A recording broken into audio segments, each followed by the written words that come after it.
हम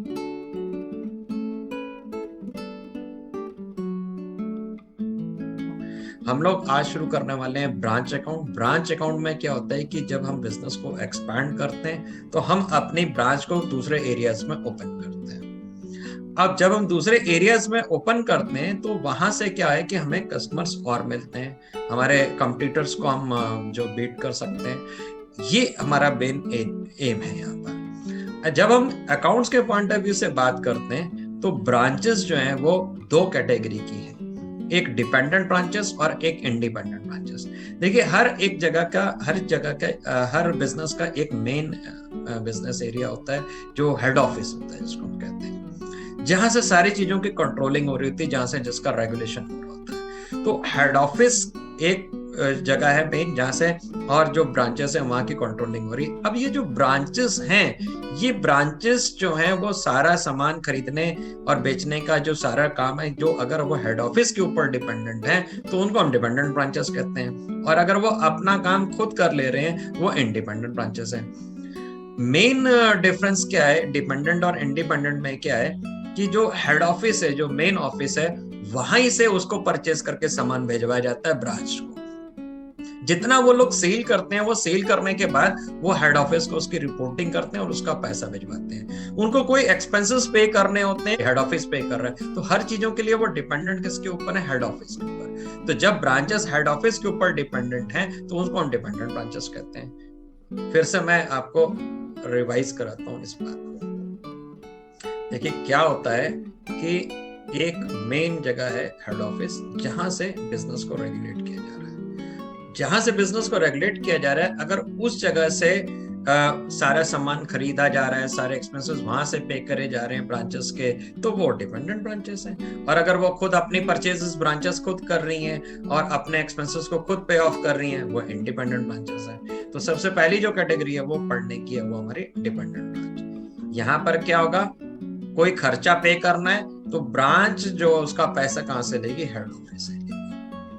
और अगर कोई परचेज करनी है तो वो परचेज कहां से किसको बताएगी? हेड ऑफिस को बताएगी। हेड ऑफिस वो सामान खरीद के उनको देगा। जो सेल करेंगे, सेल करने का पैसा जितना आएगा वो सारे के सारा काम भेजेंगे हेड ऑफिस में। तो अब आप देखिए यहाँ पर क्या है कि हेड ऑफिस से पूरी कंट्रोलिंग है, इसलिए इसको डिपेंडेंट ब्रांच कहा जाता है। अब देखिए यहाँ पर क्या है, अकाउंट्स भी हेड ऑफिस में ही मेंटेन हो रहे हैं। तो जब अकाउंट्स हेड ऑफिस में मेंटेन हो रहे होंगे तो किस तरीके से हम अकाउंट्स मेंटेन करना सीखें, मेंटेन करेंगे हेड ऑफिस में, ये आज के क्लास का टॉपिक होगा। तो इसके लिए मैं आपके साथ चल रहा हूँ व्हाइट बोर्ड पे। सारे के सारे रिकॉर्ड्स जो हैं वो मेंटेन हो रहे होते हैं हेड ऑफिस में। हेड ऑफिस ही उनको सारे के सारे सामान खरीद के देता है, सारे के सारे खर्चे हेड ऑफिस पे करता है, और जो भी सेल्स हैं, सेल्स का जो पैसा है वो सारे के सारा पैसा हेड ऑफिस को भेजवाया जाता है। अकाउंट्स भी हेड ऑफिस में, परचेज भी हेड ऑफिस में, एक्सपेंसेस भी हेड ऑफिस में। तो सारी कंट्रोलिंग उसकी कहां से हो रही है? हेड ऑफिस से। इसलिए इसको हम डिपेंडेंट ब्रांचेस कहते हैं। इंडिपेंडेंट का मतलब आजाद है, वो अपने आप करेंगे, जो हम आगे के टॉपिक में पढ़ेंगे। तो अभी डिपेंडेंट ब्रांचेस की बात कर रहे हैं। डिपेंडेंट ब्रांचेस की भी 3-4 कैटेगरी हैं। आज हम जो पहले कैटेगरी पढ़ रहे हैं, इसमें क्या है कि जो डिपेंडेंट ब्रांच है वो सारे के सारा सामान जो है वो कैश में सेल करती है। इसके बाद जो अगली कैटेगरी है उसमें कैश के अलावा वो क्रेडिट में भी सेल करेंगे। इसके बाद जो अगली कैटेगरी है उसमें क्या होगा कि उनको यहीं से हेड ऑफिस से ही एक इंक्रीज प्राइस का सेटअप, इनवॉइस प्राइस सिस्टम पे सामान भेजा जाएगा। वो हम एक एक करके पढ़ेंगे। तो सबसे पहले यहाँ पर ब्रांच अकाउंट जो बनाना है हेड ऑफिस में, बुक्स ऑफ हेड ऑफिस में, वो कैसे बनेगा ये आप समझेंगे। हमारे लिए ये हमारे अंडर में काम कर रहे हैं, हम हेड ऑफिस में। तो जब हम हेड ऑफिस में हैं तो यहाँ से हेड ऑफिस से हम इनको ब्रांच को गुड्स भिजवाते हैं। तो ब्रांचेस के नाम रखे जैसे जाते हैं, जैसे कि रामा देवी में ब्रांच है तो हम उसका नाम रख देंगे रामा देवी ब्रांच। लाल बंगले में ब्रांच है तो लाल बंगला ब्रांच। आगरा में ब्रांच है तो आगरा ब्रांच। तो हेड ऑफिस क्या करता है कि जो जो ब्रांचेस होती हैं उनके हम अकाउंट्स में उसी तरीके से उनके ब्रांच के जगह के हिसाब से उनके नाम रख देते हैं। तो जैसे हमारी आगरा ब्रांच है तो हम लोग लिख देंगे आगरा ब्रांच अकाउंट। ये जो कैटेगरी जो आप पढ़ रहे हो ये कहाँ पर है? ये पहली कैटेगरी डिपेंडेंट कैटेगरी, और ये बुक्स कहाँ पे मेंटेन हो रही है? हेड ऑफिस में हो रही है। यहाँ से हम उनको गुड्स भिजवाते हैं। जब हम गुड्स भिजवाते हैं तो हम लोग लिखते हैं और एंट्री हमारी होती है Agra branch account debit to goods and to branch account, जो भी ब्रांच अकाउंट है। तो पहले हम बिना एंट्रीज के समझ लेते हैं ताकि आपको इजी लगे, फिर इसके बाद एंट्री वाइज भी हम समझेंगे। तो हम यहाँ से गुड्स भिजवाते हैं, गुड्स सेंड टू ब्रांच, ये हम लोग लिखते हैं, यानी कि कितने रुपए के गुड्स हमने उनको भिजवाए। इसके बाद फिर हम उनको पैसे देते हैं कि भैया ये लो रेंट का पैसा ले लो, ये लो भैया आप जो है अपने यहाँ के स्टाफ की सैलरी ले लो। तो जब हमारे यहाँ से हेड ऑफिस से पैसे जा रहे हैं तो पैसे जा रहे होते हैं, चेक जा रहा होता है, तो हम लोग लिखते हैं branch account debit to bank account. Cheque दिया आपने, किस लिए चेक दिया ये ब्रैकेट में मेंशन करेंगे, जैसे हमने सैलरी के लिए दिया, या फिर हमने उनको बोला कि ये लो चेक लो इलेक्ट्रिसिटी चार्जेस के लिए। तो एक एक करके जो भी एक्सपेंसेस होते हैं उसके लिए हम पेमेंट्स यहाँ हेड ऑफिस से भिजवा रहे होते हैं। क्योंकि हमारे पास से पैसे जा रहे होते हैं तो क्रेडिट व्हाट गोज आउट या क्रेडिट द गिवर हमारा बैंक होता है। अगर कैश जा रहा होता है तो कैश लिखते हैं, चेक दे रहे तो टू बैंक। तो इस जगह पर आपने क्या करना है कि जितने भी एक्सपेंसेस हैं उन सारे के चेक्स बना बना के हेड ऑफिस जा रहे हैं, तो ये डेबिट साइड में आ रहा है। बेसिकली ये एक नॉमिनल अकाउंट है और इस जगह पे हमारा जो पर्पस है वो ये दो पर्पस हैं। एक तो ये देखना कि हमने उनके साथ कितने एक्सपेंसेस किए, कितने उनको गुड्स भिजवाए, और दूसरा फाइनली एक स्पेसिफिक पीरियड के बाद उस ब्रांच से हमें प्रॉफिट मिला कि नुकसान हुआ। यहाँ पर बेसिकली इसका नेचर जो है वो नॉमिनल नेचर है। इसके बाद जितनी भी सामान हमने जो भिजवाया था, खर्चे किए थे, वो लोग वहां पर सेल कर रहे होते हैं। सेल करने के बाद ब्रांच क्या करती है, हमें वहां से पैसे भिजवाती है। तो सेल करने के बाद ब्रांच वहां से जब हमें पैसे भिजवाती है तो हमारे पास पैसे आते हैं या चेक आता है, तो हम लोग यहाँ पे लिखते हैं कि हमारे पास ये पैसे आ रहे हैं, और ये कहाँ से आ रहे हैं, हमारे पास से सेल से आ रहे हैं। तो अगर हमें चेक मिलता है तो हम लोग लिखते हैं बैंक अकाउंट, और किसने दिए, ब्रांच ने। तो bank account debit to branch account entry होती है, या bank account debit to Agra branch account, या बैंक अकाउंट डेबिट टू जो भी ब्रांच है वहां से पैसे मिल रहे हैं। और ये देखिए अगर आप नोटिस करें तो ये वाला जो पार्ट है ये परचेज को शो कर रहा है, ये वाला पार्ट जो है वो सेल्स को शो कर रहा है, और ये वाला पार्ट जो है एक्सपेंस को शो कर रहा है। बस इसका मोड ऑफ प्रेजेंटेशन जो एंट्रीज का सिस्टम है, चूंकि हेड ऑफिस में हो रही है तो यहाँ पे थोड़ा सा डिफरेंट होगा। तो हमने यहाँ से क्या किया कि गुड्स भिजवाए, एक काम किया। दूसरे नंबर पे हम सारे एक्सपेंसेस पे करते हैं, ये काम किया।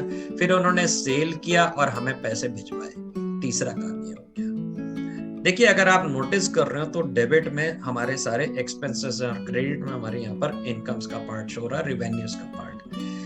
और इसके बाद देखिए क्या होता है कभी कभी कि वहां पे कुछ क्लोजिंग स्टॉक भी होता है, और अगर वहां पे कोई क्लोजिंग स्टॉक होता है तो उस क्लोजिंग स्टॉक को हम यहाँ पर मेंशन करते हैं कि ये इतने रुपए का स्टॉक जो है हमारा आखिरी में बच गया। तो क्लोजिंग स्टॉक का पार्ट हम यहाँ पर रिकॉर्ड्स में लाते हैं। अब देखिए 1 2 3 4 ये चीजें होंगी, यहाँ पर 4 मेन पार्ट यहाँ पर रिकॉर्ड।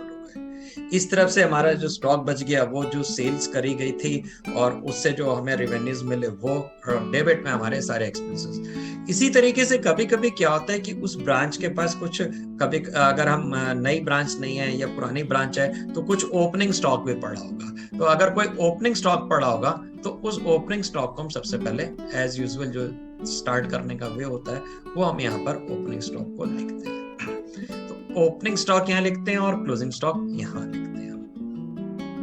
अब यहाँ पर एक बड़ी इंपॉर्टेंट बात है जो समझने वाली है कि देखिए एक्सपेंसेस जो होते हैं वो सारे के सारे जो हैं वो हेड ऑफिस पे कर रहा होता है, और हेड ऑफिस से चेक बन के आ रहे होते हैं टू बैंक ऐसे। ये इलेक्ट्रिसिटी का है, ये वेजेस का है, ये सैलरीज का है, ये सेल्समैन की कमीशन है, वगैरह वगैरह सारे चेक हेड ऑफिस से आ रहे होते हैं। सारा पेमेंट उसका हेड ऑफिस से हो रहा होता है।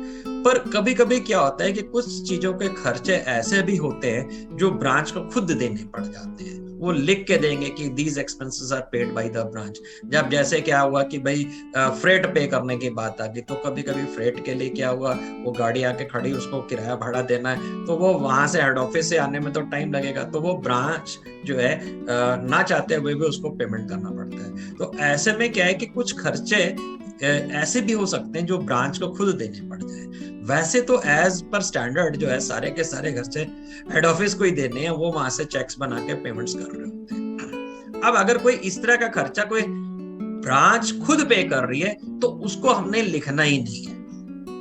अब बड़ी हैरानगी की बात होती है, ये सोचने की बात आपके मन में आ रही होगी कि भाई अगर ऐसा है, वो ब्रांच खुद पे कर रहा है तो उस खर्चे को लिखना क्यों नहीं है? उसको खर्चे को लिखे बिना कैसे काम चल सकता है? तब तो हमारा अकाउंट गलत हो जाएगा। अगर ब्रांच खुद पे कर रहा, खर्चा तो हुआ और खर्चे को आप कहते हो जी लिखना नहीं है। देखिए, उस खर्चे को हमने इस जगह पे नहीं लिखना है। ये क्यों नहीं लिखना है? सबसे पहले कारण तो आप समझिए कि बुक्स बन रही है हेड ऑफिस में, और हेड ऑफिस बना रहा है ब्रांच का अकाउंट।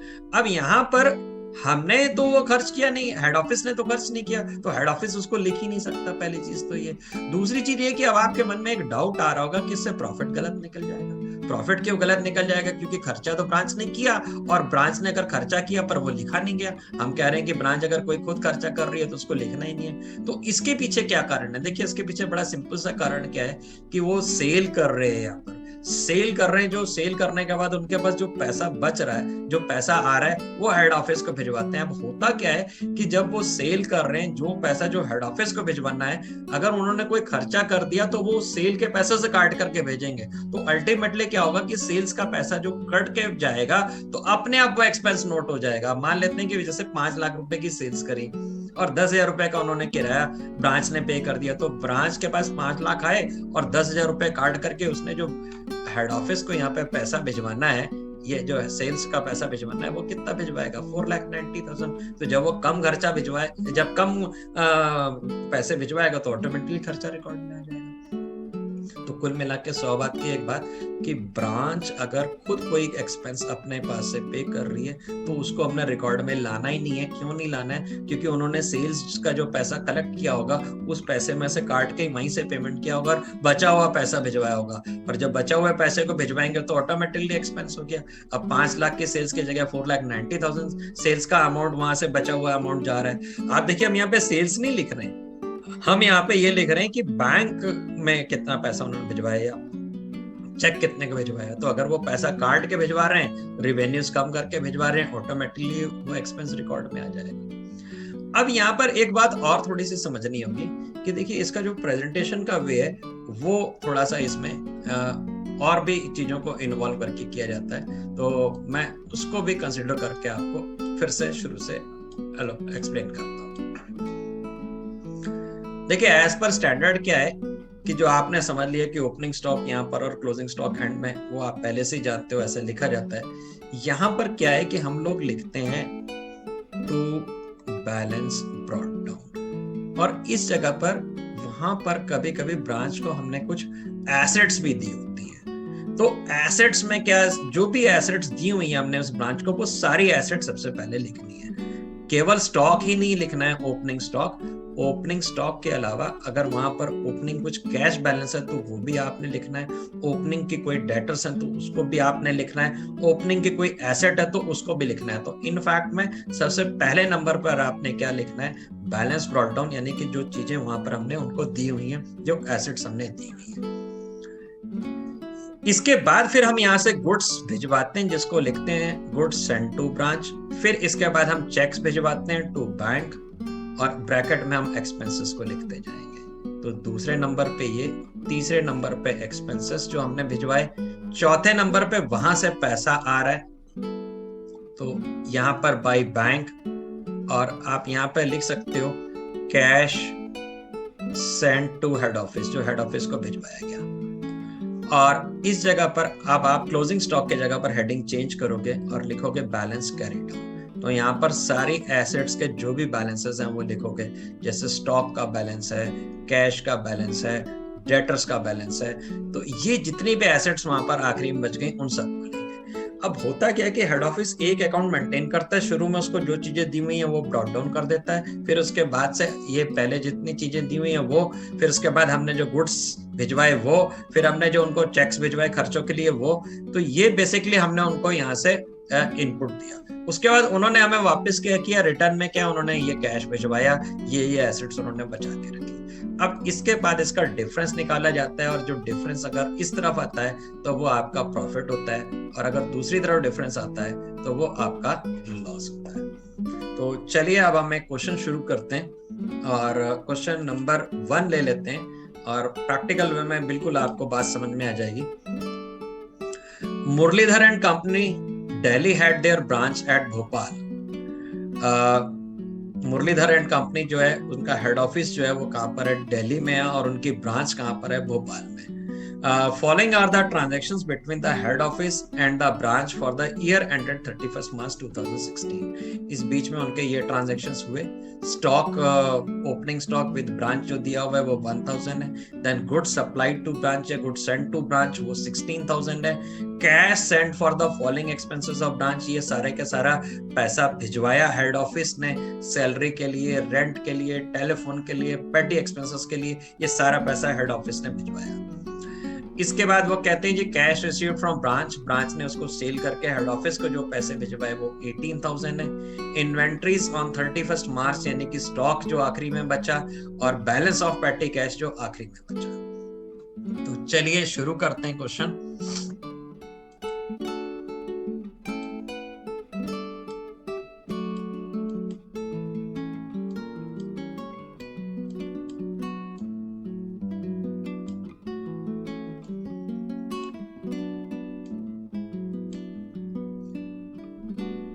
ऊपर हम लोग लिखेंगे books of head office.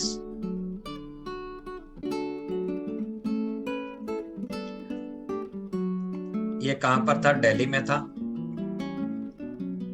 Delhi में इसके रिकॉर्ड्स मेंटेन करे जा रहे हैं, किसके लिए, भोपाल ब्रांच के लिए। और हेड ऑफिस मेंटेन कर रहा है भोपाल का branch account, Bhopal branch account. और जो भी पीरियड है वो साथ के साथ पीरियड आपको मेंशन करना है। स्टार्टिंग में उनके पास जो जो चीजों के बैलेंसेस थे उसको हम बैलेंस ब्रॉट डाउन लिखते हैं, या ओपनिंग बैलेंस भी आप हेडिंग लिख सकते हैं, इससे कोई फर्क नहीं है। जो चीजें हमने उसको पहले से दी हुई थी उस ब्रांच में, जो हेड ऑफिस के पास से दी गई चीजें थी, तो उसका जो बैलेंस है वो आपने यहाँ लिखना है।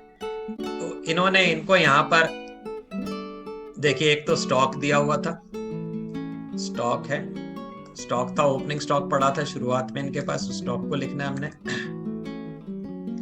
फिर जो स्टॉक था वो था 1000 रुपीज का, इसको लिख देते हैं हम लोग। अगर कोई पेटी एक्सपेंस या पेटी एक्सपेंस कर रहा हूं, पेटी कैश का कोई बैलेंस था तो वो लिखना है हमने। क्वेश्चन में देखिए कोई था पहले का बैलेंस कैश का, नहीं था, अगर होता तो वो हम लिखते हैं यहाँ पे। इसके बाद गुड्स सेंट टू ब्रांच है, टू गुड्स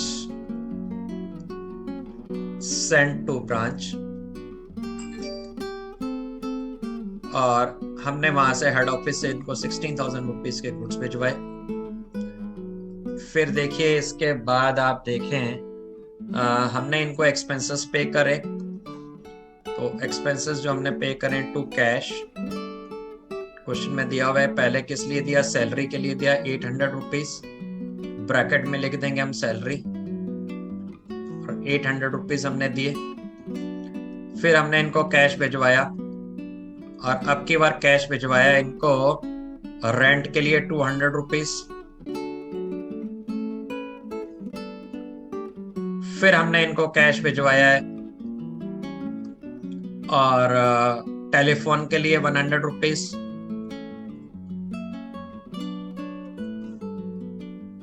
फिर इसके बाद 500 रुपीज पेटी कैश दिया इनको।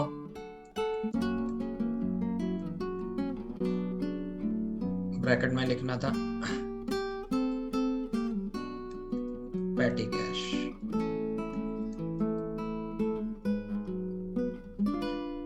ये था 500 रुपीज। हम एक साथ भी लिख सकते हैं टू कैश, ब्रैकेट में एक्सपेंसेस जोड़ दें 8 और टू 1600, 800, 200, 100 और 500, 600 रुपीज के टोटल एक्सपेंसेस पे करें, हम एक साथ भी लिख सकते हैं, इसको कोई वो नहीं है। बेटर रहेगा कि आप इसको ऐसे एलॉबरेट करके चलते हुए लिखें। फिर इसके बाद उन्होंने, हाँ ये हमने खर्चा किया, उनको सामान भिजवाया, वो सामान पहले से था, अब उन्होंने उसको सेल करना शुरू किया। सेल करने के बाद जो पैसा कलेक्ट हुआ वो सारे के सारे पैसा इन्होंने हमें भिजवाया, और पैसा उन्होंने बताया जी 18,000 रुपीज। तो अब ये पैसे हमारे पास आ रहे हैं, हम लोग लिखेंगे बाई कैश, और यहाँ पर आप लिख सकते हैं cash send to head office. ये पैसा जो हेड ऑफिस को भिजवाया गया, और हेड ऑफिस को जो पैसा भिजवाया है वो इन्होंने 18,000 रुपीज। इसके बाद इनके पास कुछ बैलेंसेस बच गए हैं जिसको हम क्लोजिंग बैलेंस कहते हैं या बैलेंस कैरी डाउन लिख दें। इस जगह पर हम क्लोजिंग बैलेंस हेडिंग भी लिख सकते हैं। तो एक तो है भाई कैश का बैलेंस, और दूसरा कैश की जगह पर बेटर रहेगा पेटी कैश वर्ड यूज कर रहे तो पेटी कैश लिख लें, और दूसरा आपका स्टॉक यानी कि इन्वेंट्री का बैलेंस। तो आखिरी में उनके पास 800 रुपीज की इन्वेंट्री और 100 रुपीज का पेटी कैश है। तो 100 रुपीज का पेटी कैश, 800 की इन्वेंट्री। अब ये वाली साइड जो है वो रेवेन्यूज को डिनोट करती है, ये वाली साइड जो है एक्सपेंसेस को डिनोट करती है। ये नॉमिनल नेचर का अकाउंट है। अगर क्रेडिट साइड बढ़ी है यानी कि रेवेन्यूज ज्यादा है तो इनकम हो गई, और अगर डेबिट साइड बढ़ी है तो यानी कि खर्चे ज्यादा है आपका नुकसान हो गया। तो यहाँ पर जो है टोटल कर लेते हैं और देखते हैं कौन सी साइड बढ़ी है। तो देखिए यहाँ पर क्रेडिट साइड बढ़ी है और टोटल हो रहा है 18,900 रुपीज, और इसमें से आप इस तरफ से माइनस कर दीजिए एक्सपेंसेस को।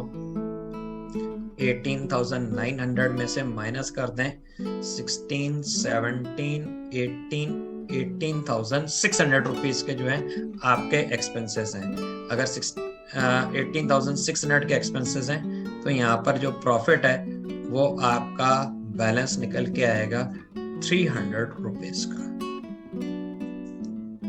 इस तरीके से ये क्वेश्चन तो हो गया सॉल्व। अब आपका कोई अगर डाउट है तो वो मेरे से आप पूछिए। कोई डाउट है बताइए भाई किसी का?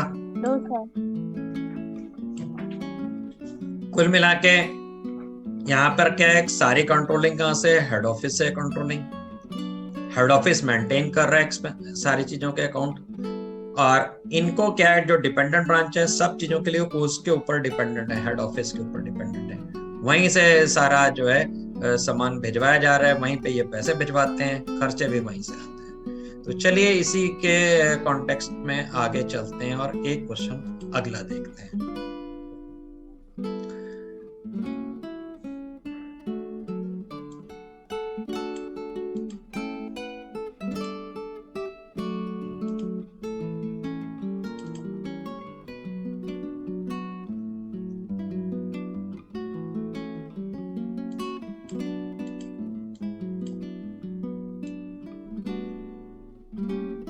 Question number 2, please.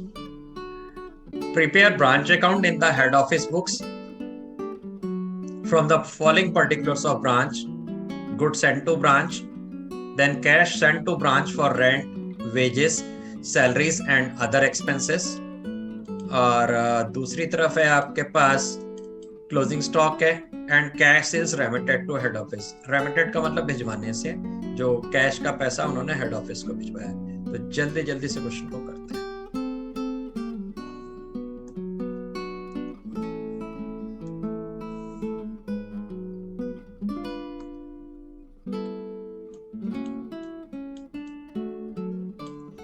Books of head office. ये हेड ऑफिस मेंटेन कर रहा है और ब्रांच अकाउंट बना रहे हैं हम।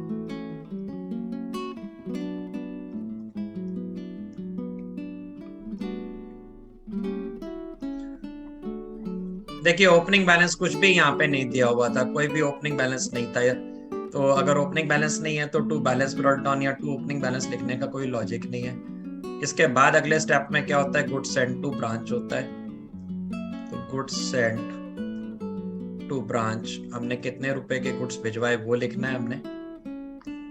तो गुड्स सेंट टू ब्रांच जो है वो 2 लाख रुपीज है। उसके बाद कैश सेंट टू ब्रांच है, goods sent to branch 2 lakh. फिर हमने कैश भिजवाया, किस किस चीज के लिए कैश भिजवाया वो हमने लिखना है। हमारे पास एंट्री क्या हो रही है, ब्रांच के अकाउंट में पैसा दे रहे, ब्रांच के बिहाफ में दे रहे हैं, तो डेबिट द रिसीवर ब्रांच कह लें and credit what goes out cash. तो इस तरह से भी आप समझ सकते हैं। ब्रैकेट में हमने मेंशन करना है कि भाई ये किस खर्चे के लिए पे किया जा रहा है, क्योंकि हेड ऑफिस का ये अपना खर्चा नहीं है तो इसलिए वो खर्चे का नाम नहीं लिख सकता, खर्चा तो ब्रांच का है, तो इसलिए ब्रैकेट में मेंशन करना है। तो रेंट के लिए दिया गया 1,000 रुपीज, इसके बाद अगला जो पे किया गया वेजेस के लिए 500 रुपीज,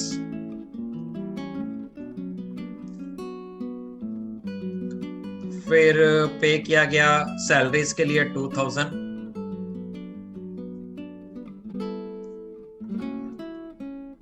इसके बाद पे किया गया अदर एक्सपेंसेस के लिए 1500, अदर एक्सपेंसेस 1500। इसके बाद वहां से पैसा हमें वापस भेजा गया जिसको कैश रेमिटेड कहते हैं, तो उन्होंने वहां से पैसे भिजवाए हमें, और पैसे भिजवाए उन्होंने 2,30,000 रुपीज के। तो आप लिखेंगे बाय कैश, ब्रैकेट में लिख देंगे कैश सेंड टू या रेमिटेड टू हेड ऑफिस,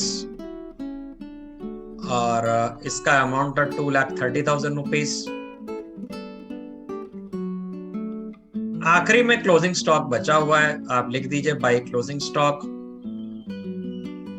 और क्लोजिंग स्टॉक का फिगर आपको दिया हुआ है क्वेश्चन में। क्लोजिंग स्टॉक है 30,000 रुपीज का। इसके अलावा क्वेश्चन में और कुछ भी नहीं है। बैलेंस कर दीजिए, क्रेडिट साइड देख के ही पता चल रहा है बड़ी साइड है, बैलेंस जो है डेबिट में लिखना है। क्रेडिट साइड का टोटल कर रहे हैं, ये आ रहा है 2,60,000। 2,60,000 में से इधर से माइनस कर देंगे तो यहाँ पर बैलेंस आ जाएगा आपका प्रॉफिट, और इधर टोटल हो रहा है 2 लाख, और इन सारे एक्सपेंसेस का 5,000 है, तो 2,05,000 माइनस कर दें तो 55,000 रुपीज का जो है आपका प्रॉफिट हो गया। तो आगे चलते हैं। मेरे को लगता है इसमें समझने में कोई प्रॉब्लम नहीं होगी, अगर कोई प्रॉब्लम है तो आप पूछ सकते हैं, पूछिए। यहाँ पर थोड़ा सा यहाँ पे ध्यान देने का जो ये है कि बुक्स हेड ऑफिस में मेंटेन हो रही हैं, तो इसलिए एक्सपेंस के नाम नहीं लिख सकते। अगर अब वो एक्सपेंस के नाम लिख देंगे तो वो हेड ऑफिस के खर्चों में चले जाएगा। तो ये क्योंकि ब्रांच के लिए अकाउंट मेंटेन हो रहे हैं तो वो लिख रहे हैं जी कैश जा रहा है, और वहां पे नरेशन में लिखते हैं कैश किस लिए गया, और यहाँ पर जब हम अकाउंट में पोस्टिंग कर रहे होते हैं तो ब्रैकेट में मेंशन कर देते हैं जी ये इस चीज के लिए एक्सपेंसेस गए थे, और इस जगह पे हमारे प्रॉफिट्स इस तरीके से निकल गए। ऐसे ही हेड ऑफिस क्या करता है कि उसके पास तमाम सारी ब्रांचेस होती हैं, उन सब में प्रॉफिट आ रहे होते हैं। तो एक आगे चल के पढ़ेंगे आप, हेड ऑफिस अपना अकाउंट बनाएगा, उसमें अपना प्रॉफिट निकालेगा, फिर उसकी तमाम सारी ब्रांचेस होंगी, उन सारे ब्रांचेस के प्रॉफिट को जोड़ेगा, और फिर जोड़ करके पूरे बिजनेस का क्या प्रॉफिट है वो इस तरीके से पता करेगा। खैर अभी तो हम लोग ब्रांच पे ही हैं, तो हम एक क्वेश्चन और इसी के साथ का क्वेश्चन देखते हैं।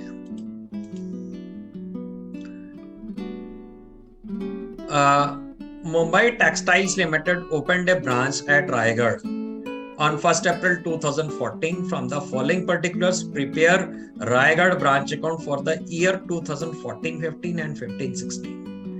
यहाँ पर क्वेश्चन वैसे ही होना है, सिर्फ फर्क क्या होगा कि 2 साल का क्वेश्चन बनाना है। तो चाहे तो आप 2 अलग अलग ब्रांच अकाउंट बना लें, या आप चाहें तो अगल बगल डबल कॉलम्स बना लें, एक 14-15 के लिए और एक 15-16 के लिए। तो बेटर रहेगा कि अगल बगल 2 कॉलम बना लिए जाएं, तो एक साथ आपको जो पर्टिकुलर्स हैं वो एक साथ ही लिखने होंगे, टाइम से होगा आपका। तो कहते हैं ये द मुंबई टेक्सटाइल ब्रांच ने जो है नई ब्रांच खोली है, और कहां पर खोली है, ये रायगढ़ में। अब देखिए क्या लिखा हुआ है, टू गुड सेंड, लिखा हुआ है good send to Raigarh, then cash send to branch for rent, salaries and other expenses. फिर इसके बाद दिया हुआ है cash receive from branch, inventories और पेटी कैश ऑन 31 मार्च। देखिए यहाँ पर तो ओपनिंग बैलेंस होने का सवाल ही नहीं उठता। ओपनिंग बैलेंस क्यों नहीं होगा, इसका बड़ा सिंपल से रीजन है कि ओपन कर रहे हैं ब्रांच। जब ओपन कर रहे हैं तो भाई ओपनिंग बैलेंस कैसे हो सकता है, ये तो नई ब्रांच है। ओपनिंग बैलेंस तो तब होता है जब पुरानी ब्रांच हो, वहां पे पुराने बैलेंसेस पड़े होंगे, वही आपके ब्रॉट डाउन होंगे। तो पुरानी ब्रांच तो थी नहीं है, तो नई ओपन करी जा रही है। तो चलिए अब शुरू करते हैं। Mumbai textile limited,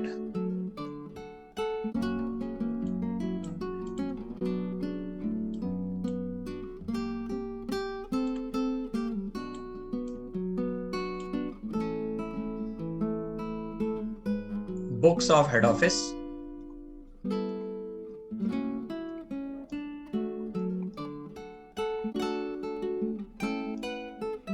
Mumbai textile limited,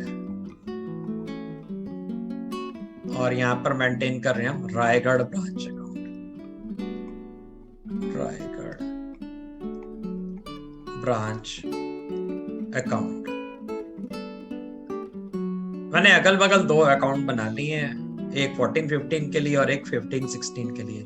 तो इस जगह पर हम लिख दे रहे हैं 14-15 के लिए और ये 15-16 के लिए। यहाँ पर 14-15 है और 15-16 है। यहाँ पर आप लिखते हो टू बैलेंस ब्रॉट डाउन। अब कई सोच रहे होंगे अभी अभी तो सर कह रहे थे कि बैलेंस ब्रॉट डाउन लिखने की जरूरत नहीं है, फिर क्यों बैलेंस ब्रॉट डाउन लिख दिया। देखिए पहले साल बैलेंस ब्रॉट डाउन लिखने की जरूरत नहीं है, जब आप सेकंड ईयर में जाएंगे तो बैलेंस होगा ना, तब तो पहले साल ब्रांच चल चुकी। यहाँ पे 2 बनाने हैं, तो इसलिए पहले साल का अगर आप बना रहे हैं तो वहां पे ओपनिंग बैलेंस कुछ नहीं होगा, वहां पे बैलेंस ब्रॉट डाउन नहीं होगा। पर जब आप सेकंड ईयर में जाएंगे तो जो फर्स्ट ईयर का क्लोजिंग बैलेंस होगा वही ओपनिंग बैलेंस होगा। ये ध्यान देने की बात है यहाँ पे। तो पहले साल तो यहाँ पर ओपनिंग बैलेंसेस कुछ भी नहीं है। फिर यहां से उन्होंने गुड्स को भिजवाया, तो goods send to Raigarh branch, जगह का मैंने सिर्फ ब्रांच लिख दिया, तो गुड्स सेंड टू ब्रांच। इसके बाद हमने यहाँ से एक्सपेंसेस पे करें हेड ऑफिस से, वो हम लिखेंगे एक्सपेंसेस कौन कौन से। तो goods send to Raigarh branch है 45,000 एंड 1,35,000। तो पहले साल 45,000 के गुड्स भिजवाए गए थे, अगले साल 1,35,000 रुपीज के गुड्स। फिर इसके बाद रेंट के लिए पेमेंट करा गया हेड ऑफिस से 6,000। तो ब्रैकेट में हम लिख देंगे भाई कि ये रेंट का पेमेंट है और पहले साल भी 6,000 है और अगले साल भी 6,000 है। फिर इसके बाद सैलरीज के लिए 4,800 और 6,800 भिजवाया गया, ये ब्रैकेट में आपने लिखना है। तो टू कैश किस लिए दिया गया, सैलरी के लिए दिया गया 4,800 एंड 6,800 रुपीज। फिर इसके बाद अदर एक्सपेंसेस हैं 2,000 एंड 3,000। तो to cash other expenses 2,000 and 3,000 rupees. फिर इसके बाद वहां से बोलते हैं जी कैश रिसीव फ्रॉम ब्रांच, इतना पैसा ब्रांच ने भिजवाया हमें, तो बाई कैश ब्रैकेट में लिख दें cash sent to head office. तो कितना पैसा भिजवाया था हेड ऑफिस को, 70,000 एंड 1,60,000। तो 70,000 एंड 1,60,000 रुपीज। इसके बाद क्लोजिंग बैलेंसेस दिए हुए हैं जिनको हम बैलेंस कैरी डाउन भी लिख सकते हैं और क्लोजिंग बैलेंस हेडिंग भी लिख सकते हैं। तो बैलेंस कैरी डाउन है 2 चीजों का, एक तो है इनके पास स्टॉक का बैलेंस और दूसरा है यहाँ पर इनके पास पेटी कैश का बैलेंस। तो पेटी कैश, स्टॉक का जो बैलेंस है भाई वो है आपका 7,000 एंड 26,000। तो 7,000 एंड 26,000। फिर आपके पास पेटी कैश का बैलेंस है 120 रुपीज एंड 260 रुपीज, 120 एंड 260। देखिए जितनी भी इंफॉर्मेशन दी हुई थी उन सारी इंफॉर्मेशन को हमने रख दिया। यहां पर देखिए एक बात आपको नोटिस करनी होगी कि जो 14-15 का क्लोजिंग बैलेंस है, जो बैलेंस कैरी डाउन था, वो नेक्स्ट ईयर का ओपनिंग बैलेंस होगा। तो ये जो 14-15 का बैलेंस था स्टॉक का, वो 7,000 का था, ये 7,000 का बैलेंस जो है इनका ओपनिंग स्टॉक हो जाएगा। इसी तरह से पेटी कैश का पिछले बार जो बैलेंस था वो ओपनिंग में आ जाएगा। तो पेटी कैश का ओपनिंग बैलेंस जो है वो 120 होगा।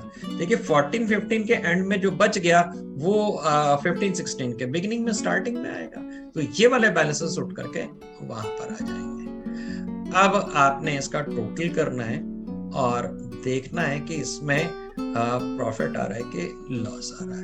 तो चलिए इसका हम टोटल करते हैं और क्रेडिट साइड में पहले हम 14-15 को बंद करते हैं।